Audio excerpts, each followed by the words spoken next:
Welcome back, guys. Today gonna be having a look at the turbo with a traction control setup.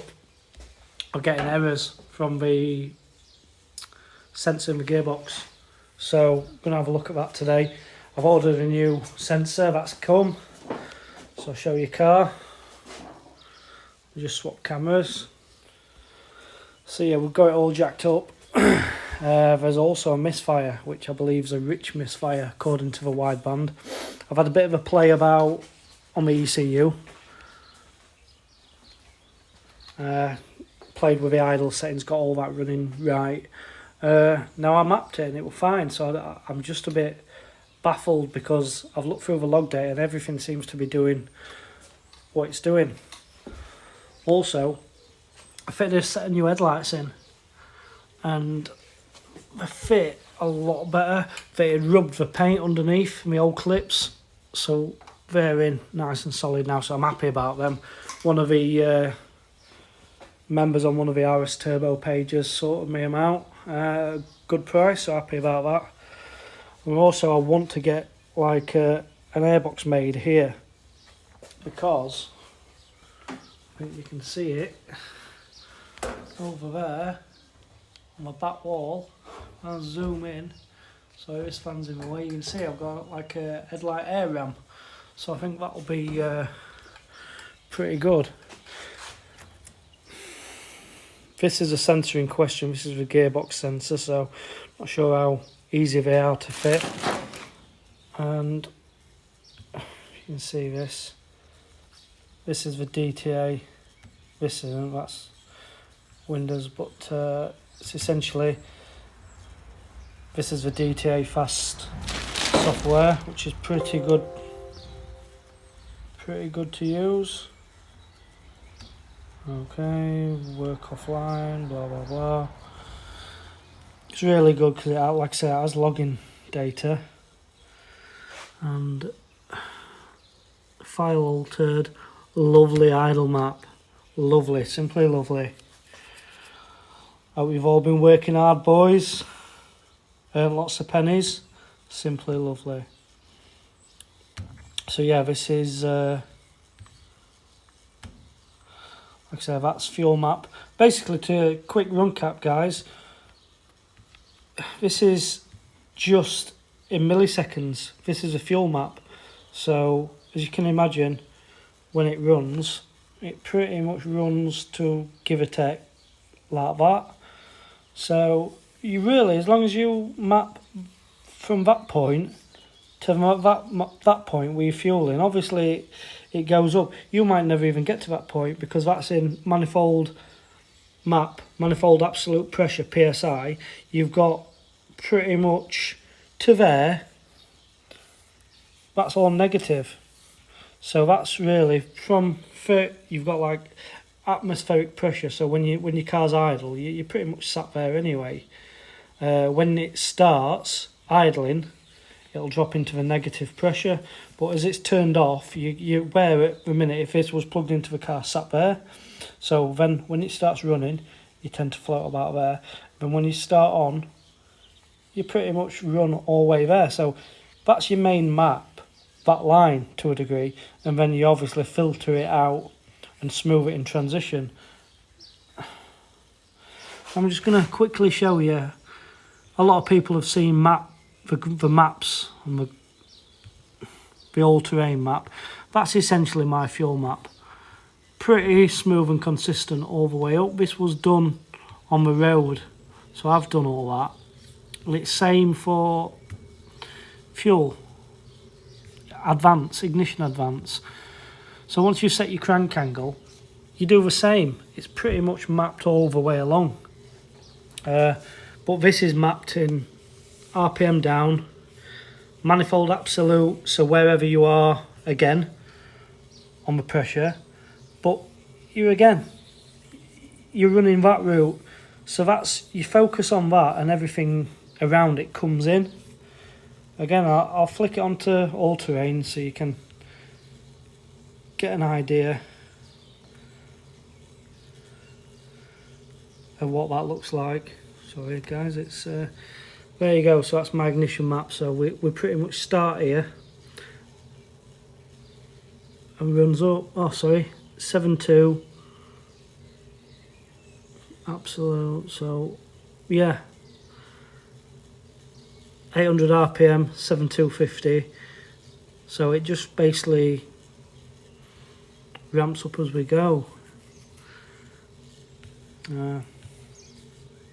Fairly, you know, when you start getting into it, pretty good. So I've got a couple of custom buttons. DTA is fairly to use. If you want turbo settings, you click the turbo. It's not rocket science. If I click turbo settings, that's because memory on my computer is shit. That's basically target boost. So I just target what I want, and then I just do it by PWM duty. So I don't worry about this map too much. But that's really pulse width module duty. That's PWM duty. So what I've got here, this is obviously turbo. This is if you don't run a boost controller and you let your ECU control your boost. This is essentially what this map does. So I just run a 3-port solenoid. I say I do, but here I've now got 4-port. But at idle area, I don't want my solenoid clicking, buzzing like mad, because for some reason it alters my idle, makes my idle really shitty, so I turn it completely off. So as soon as my engine starts moving, what we've got 100% duty, because wastegate solenoids do start to gradually creep.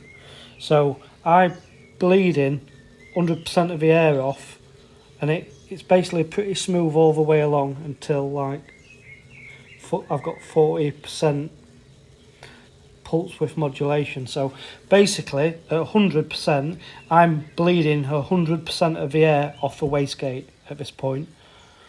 So reason being is if my wastegate starts creeping, some of my exhaust gas is going out the exhaust instead of going past the turbine wheel. So if I give it 100% duty here, I'm bleeding all the air. Sorry, I'm bleeding all the air off, so it doesn't reach the wastegate. So the wastegate's shut, and then I start letting air get to it and open.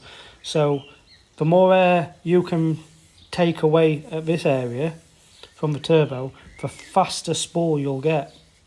That's how I've done it, trial and error. This is from my findings out on the road.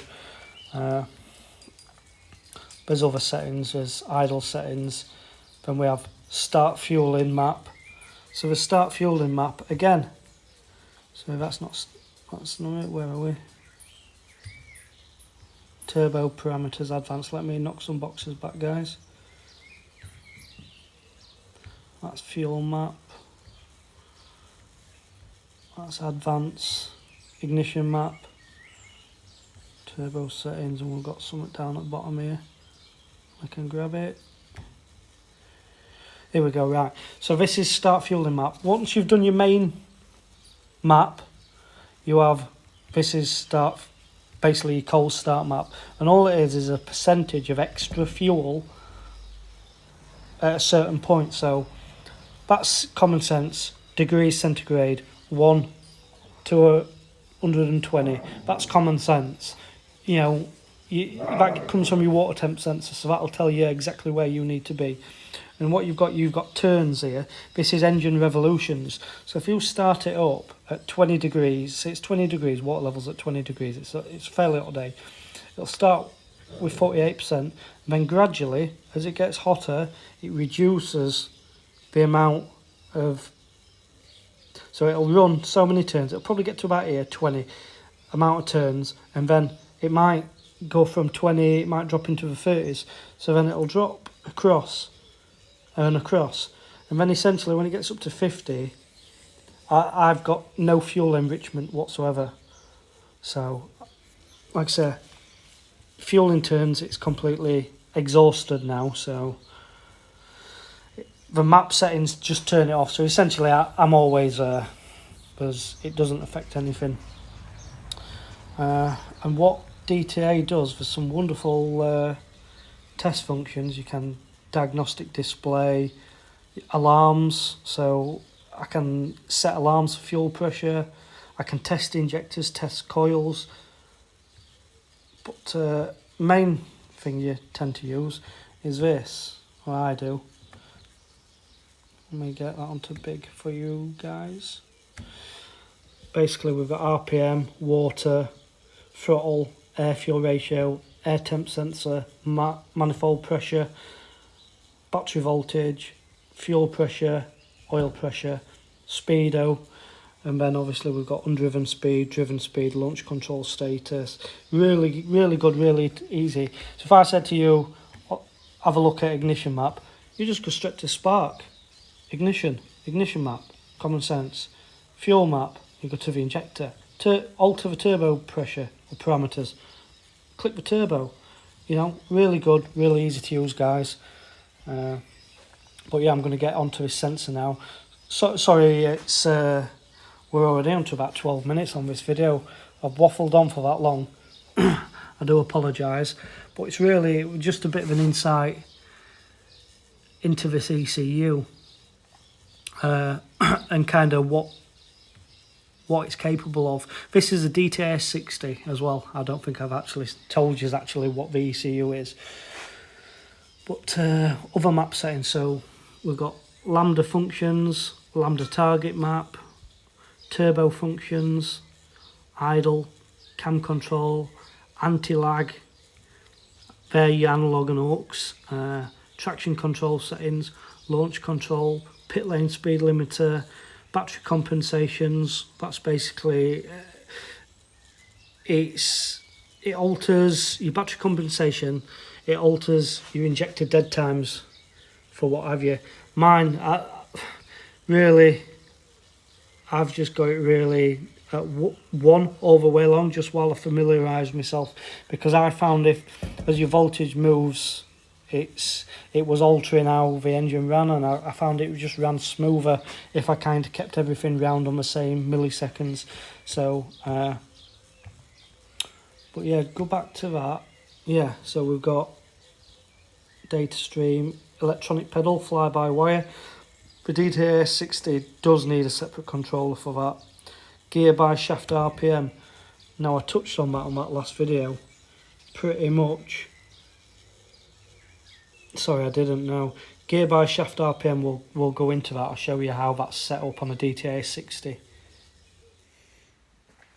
So yeah, it's not plain ball. I've had that speedo sensor out. It's wrong. So what I have got, and also some of you who complained on the RS Turbo video about how grubby it was, I gave it a full wet vac. See, carpets look mucky on picture, but they're not. They're just a shit colour anyway. But I'll give it a full wet vac just for you perverts. So I hope you enjoy that. But what was I showing you then? Forgot what I was showing you. Well, anyway, that sensor don't fit. Oh, this is what I want. It's in my door pocket. Because this speed sensor in the gearbox, for some reason it ran speedo fine for months. Connected ECU up, didn't want to play ball. There's wires all over here. It's scruffy, untidy. Boost solenoid just dangling down there, because that was only a test. When everything's buttoned up, I'll go over it top to bottom, make sure everything's pretty. But there's a lot of R&D going off at the minute. So, yeah, can't get that speedo sensor to work. So what I've got is this. It basically bolts onto the caliper brackets. It's, I don't know, is it M10B1? Basically, it's for a cherry sensor. It came, if you can read that, came off Mark Kinsey, whose company is Kinsey Fabrications. Elongated slot, so you can adjust it to fine tune it. Basically, it will bolt onto the caliper bracket, and we'll put a cherry sensor in. I'm going to make a loom on another video. We're going to link all the wheel speed up and see where we can get a 12 volt feed for sensor. We'll get all that linked up, and we'll run through the ECU, put all the settings in, and make sure it all reads correct, because I can't get it to play ball. So I've now linked back up the stack speedo to the gearbox sensor, and hopefully that works. Fingers crossed. But, yeah, Also, guys, I think if you've seen this, some offerings here to the God of Speed. That is what the remainder of a Supertech piston.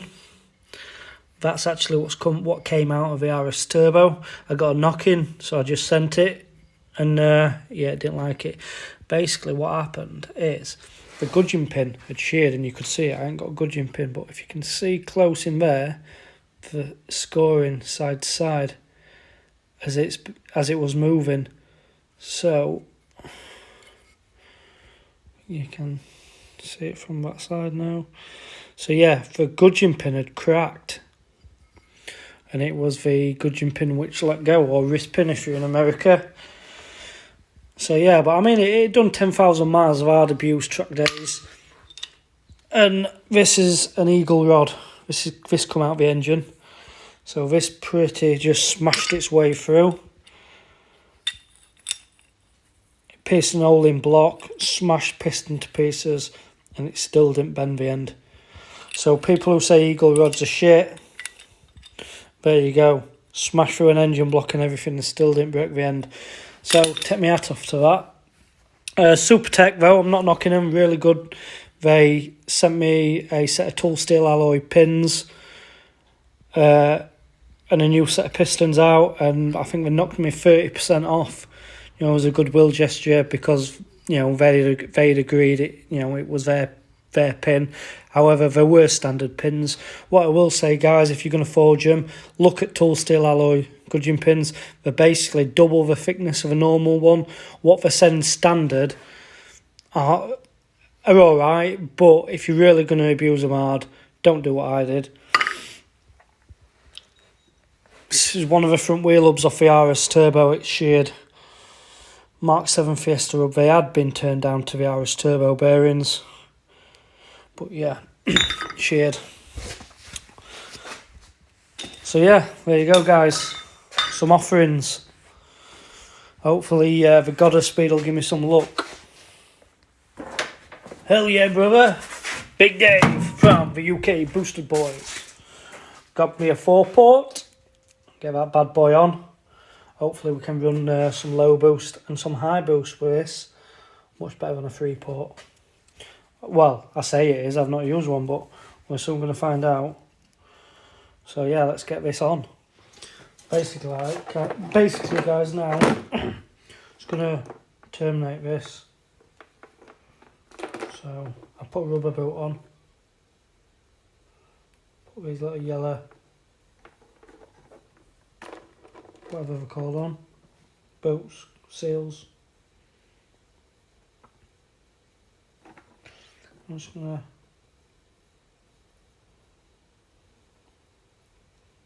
twist that, make it nice. What to do is just close these up a little.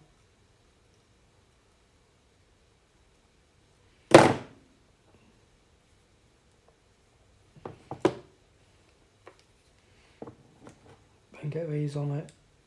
These sort job out. Well worth buying, especially if you're always terminating stuff. I did a shit job of that. Sorry guys, I know this one's been a bit boring, but some people have asked for a bit more technical info about stuff, but yeah, they're not rocket science, these ECUs. For DTA, I find it's got a really good manual, and if you ever need anything, just give them a quick call. I'm really helpful. But yeah, cheers for having a watch, and don't forget to like and subscribe for more of my crappy, boring videos. Cheers.